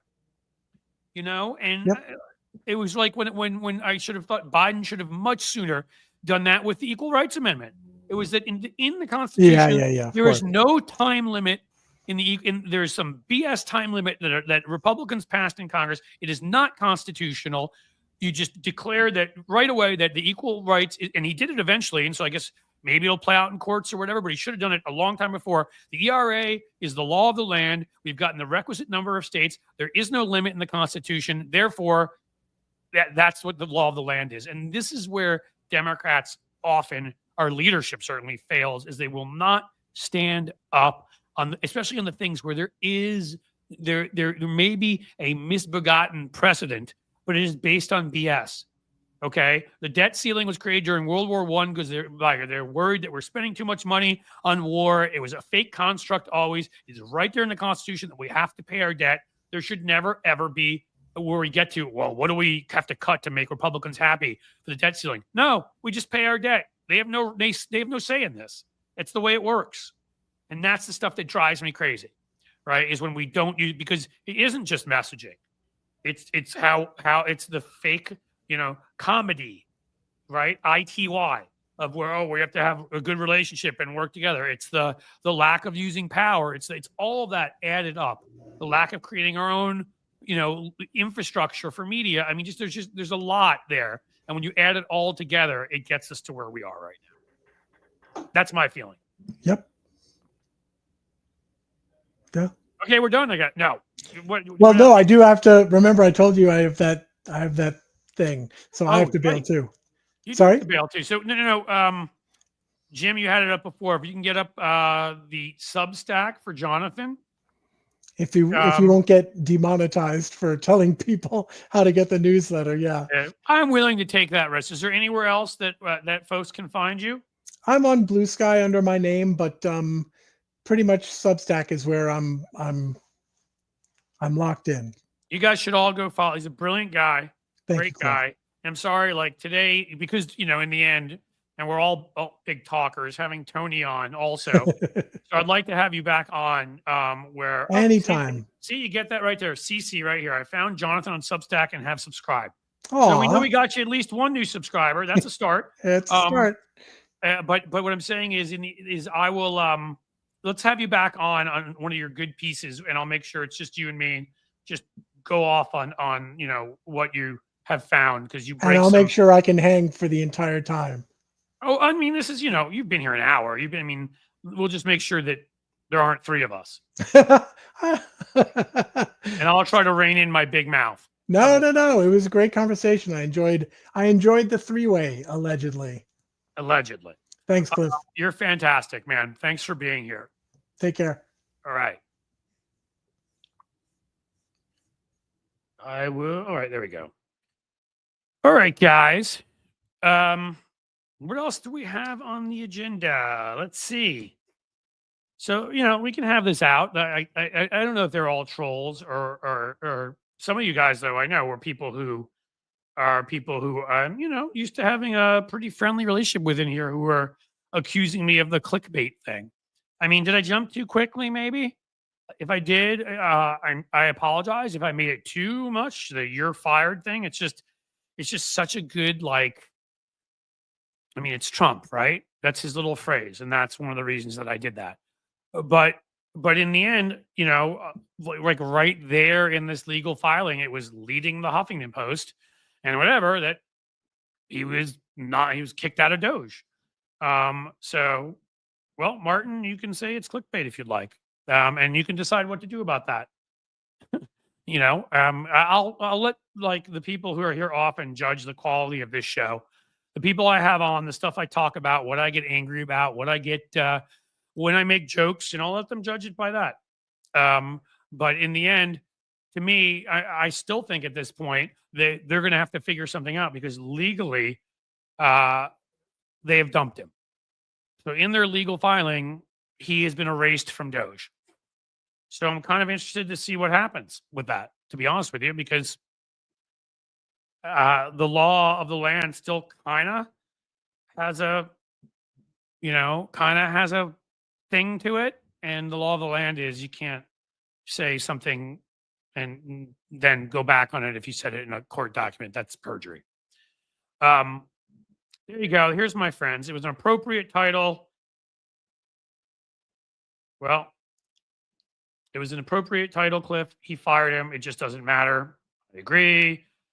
Cliff is not a clickbaiter. Kelly Starr gives me it was a good wordplay. And then I get from Ovi, if I'm mispronouncing it, I expect your apologies. She is not happy with, or I think it's she. If it's he, you are not happy with me. Okay. Yeah. Hopefully you'll keep coming around. But again, sometimes I'm going to be provocative, and I thought that was interesting. And I also thought that Jonathan was a great conversation. Jonathan's awesome. Hopefully we'll get him here more to talk, because he's a really interesting dude and a really smart dude. And who else names their thing the effing news, which I wish I could say over and over again. So that happened. I brought up some of the other stuff I was going to talk about, which was what's going on in New York. And, there's been a lot of ripping of Democrats on this show already. So I'm not looking to do too much of it, because, again, I think actually the last week or two, after a period of time where Democrats weren't standing up strongly enough, they really have been. And I think it's been to our advantage. There have been lawsuits and they've been stopped in court. We've had Democrats making public statements, whether it be outside of a Treasury Department, outside of USAID, in hearings, taking on Republicans, Representative Stansbury and Crockett. And a lot of them have been women, actually, which has been great to see. Not scared, but as a group of thugs and assaulters. And so, again, you're in the minority. Messaging is one of the key things you can do, and procedure is the other. And that's why I want to see that. 21st century suffragettes as guests, I'm getting from Benny Loco. How many of you guys are there is the question. I think more than 2 people on the same show, because even that got sort of a little bit tough. So let's, if there's 2, then we definitely could do it, and we'll balance it out. If there's more than 2, we may have to figure out a way to sort of maybe have 2 shows with you or whatever. I want to make sure everybody gets to say their thing. So yeah, I'm not going to sit here, when I say that I think there's a bunch of good Democrats have been doing, but I will say again, right now in New York, and I haven't been a huge Hochul fan, I'm going to be honest. What are you doing? He's an ally of Trump's now, Eric Adams. He's made it clear. And that's not a partisan thing. He's an ally of a criminal, because he himself, no, actually, I don't have to say allegedly with Trump. Trump was a criminal. And he allegedly is a criminal. He's been indicted, of course, gets pardoned. So, this should be, again, why Democrats even struggle with this. Using power at these moments. This should be the most obvious thing in the world. You have the power to remove him. He's making deals, bad faith deals with criminals in the MAGA wing of the Republican Party. Remove him. I just don't understand. I don't understand why you would leave him in power. Hopefully they are discussing removing him. And then there's JD Vance. That was something else I wanted to talk about, who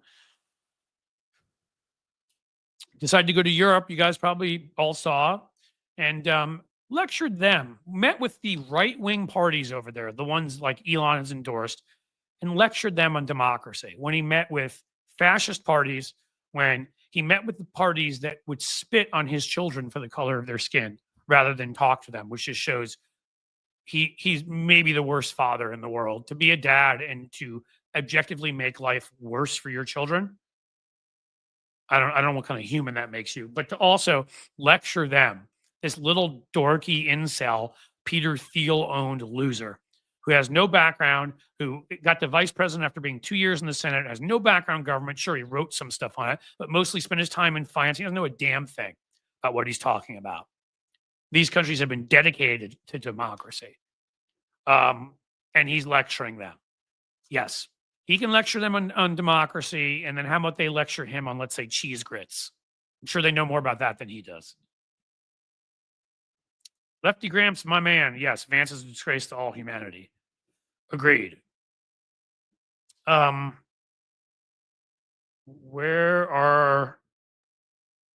Be patient. There may be the timing strategy over Adams. Connie Douglas. Okay, Connie, I respect that. Maybe I'm jumping too soon. That there may be a way of doing it so the timing is best. As long as that's what we're talking about here, I'm good with that. But every moment that he's there, I worry there could be more danger as to what he could do. It may be that they're trying to set it up a certain way based upon primaries and general election. I think that's what you're saying.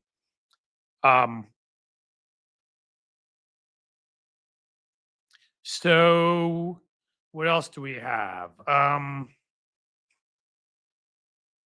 think that is most of what we had for today, to be honest with you, because we covered some of it with our good friend Jonathan and with Tony. So I don't think I've gone into the other stuff today. I did start to tell you, and I will tell you more on Thursday about the big super duper launch we have planned for Substack. That's going to make it a very large newsletter. I will tell you that whole story on Thursday. I'm pretty excited about that. I would, I would love it if you guys would, we're still growing at YouTube. Continue to subscribe. That would be great. I did see that Google just did a bunch of things that I did not love, and therefore I'm going to continue to say Substack and Patreon are the other two places. So Jim, if you can toss those up there, those are the three. That would be great if, even one more Patreon subscriber this time. And if you're at, a YouTube member and you go and you subscribe at Patreon, we'll give you that credit so you can be there. But we're really trying to grow that in a way where we can make that sustainable and really do a lot more there. It's a lot of stuff to do. It's busy and I'm doing my best. What'd you say, Lefty Grams? Jeffries needs to get on media and back Hochul up and stop being weak. When you say back Hochul up, you mean back her up? So back her to against the wall, like metaphorically, so that she has to get rid of Eric Adams, or that would. In any case, what Connie, I think it was, who said that is true. There may be a timing strategy. So I will hold off until I see something. Michael McAndrews, as always, comes in and supports me. Thank you. These are the places. I'd love to have one or two new Patreon subscribers. Love to have a whole bunch of new YouTube subscribers and Substack, because those are free. Patreon can be free. I'd love it if you come in even at the $3 level, because again, we're trying to build it up. I see you again, Benny. Yeah, there you go. See, look, Tim can vouch for me, and he's a very reliable source. That's all you need to know. I may have missed it when you put it up there before, Benny, about how many members there are of your suffragettes. So send me something, send me a message, let me know somehow if I don't see it now. Yeah, and we didn't even Clover. I see what you're saying. We haven't gotten into Trump sold Ukraine out. I mean, JD Vance did on that stage. Trump meeting with them. I'm sorry, there's none of this that goes forward without Europe and without Ukraine involved. We talked about that earlier today, I believe, on here. But no, or I was on Stephanie Miller's show earlier. It may have been on there and maybe not here. And look at how great you guys are. I'm not even doing the who's coming with me right now. So I'm going to make sure that I give everybody credit here for the super chats and everything else, because this is terrific. From Dr. Kev's girl, we got $6.66. So you either think I'm the devil or Trump is, maybe both of us. High Cliff's Edge sending hugs from Memphis, Tennessee. Thank you. Memphis, great town. Went to BB King's Blues Bar while I was there. Had a lot of fun in Memphis. Great music scene, all of that. Barbecue, outstanding. Thank you, Dr. Kev's gal. Come back, subscribe to our various places on the screen here. Sheldon Hughes is calling BS on, I don't remember what that was about, but thank you, of course, for being here. Did I put Dr. Kev's gal? I meant to put this up here, so if I didn't, it's here. Thank you so much. Thank you, Sheldon. You are fantastic and always in here. Mike Farley, I owe you a call about some rock and roll stuff. Great back and forth with the three of you. Thank you. Thanks for the $10 super chat. And we need to talk some rock and roll again.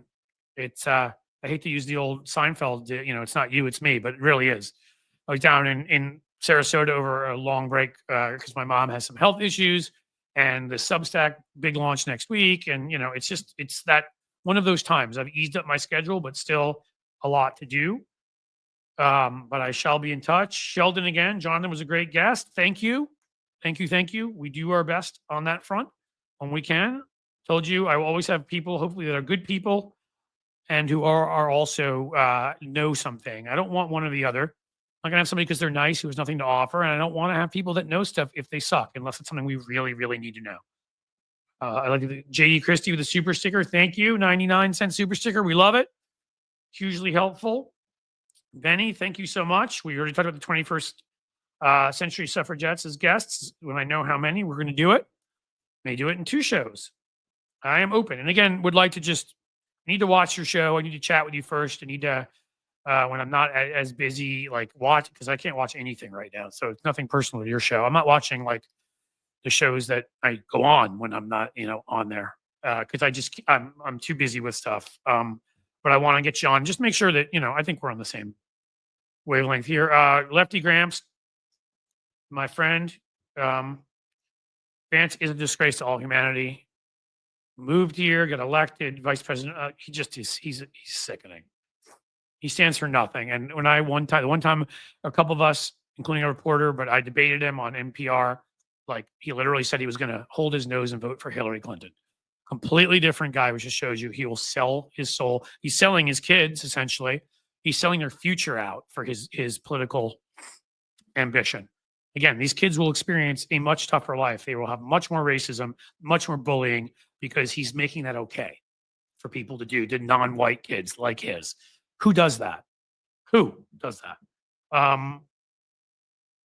Arizona sunflowers, $4.99. Thank you. That's fantastic. Just thank you. You're awesome. Michael McAndrews, $5, half a cup of coffee. That's about right. We have a really good free coffee maker. It's one of the few good perks of this building.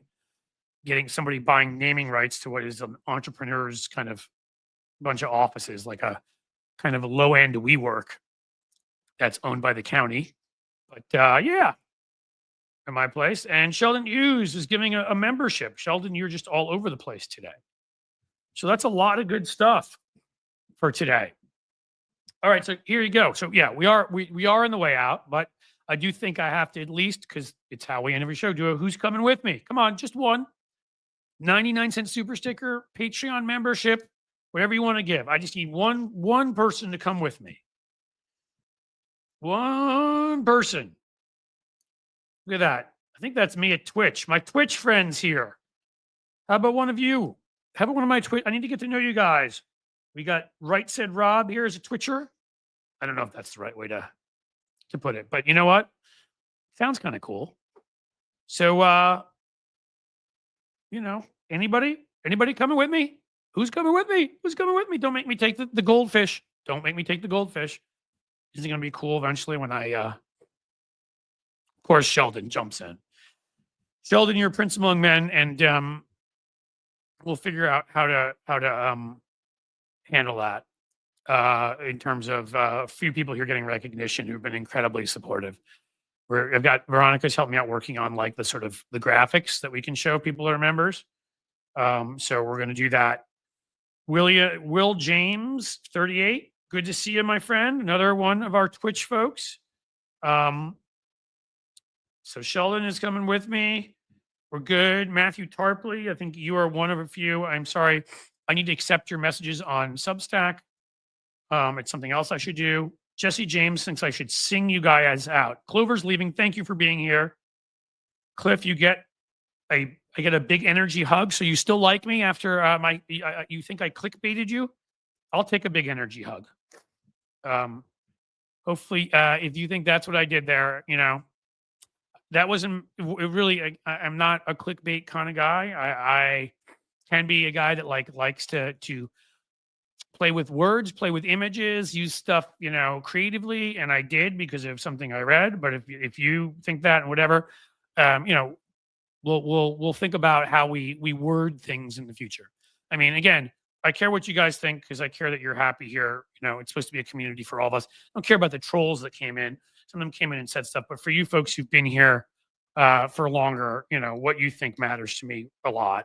So Kelly Starr, thank you for also giving something great out the door. Everybody, Benny Loco is saying she'll see you at 2 p.m. Pacific, 21st Century Suffragettes. Cliff. William James 30 is my handle on Twitch. All right. Well, I'm going to go to Twitch, figure it out, follow you, and do whatever else I can there. Thank you for supporting me from there, as well as everywhere else. I don't know what you want me to sing you out with. A lot of the stuff that I like. We can think about that for next time, what I can sing you out with. But for now, I think I'm going to simply say As the sun sets slowly in the west, I bid you a fond farewell. Have a great day and a great evening, everybody. Thank you for being here as always. Thank you for supporting me as always. And I'll see you tomorrow.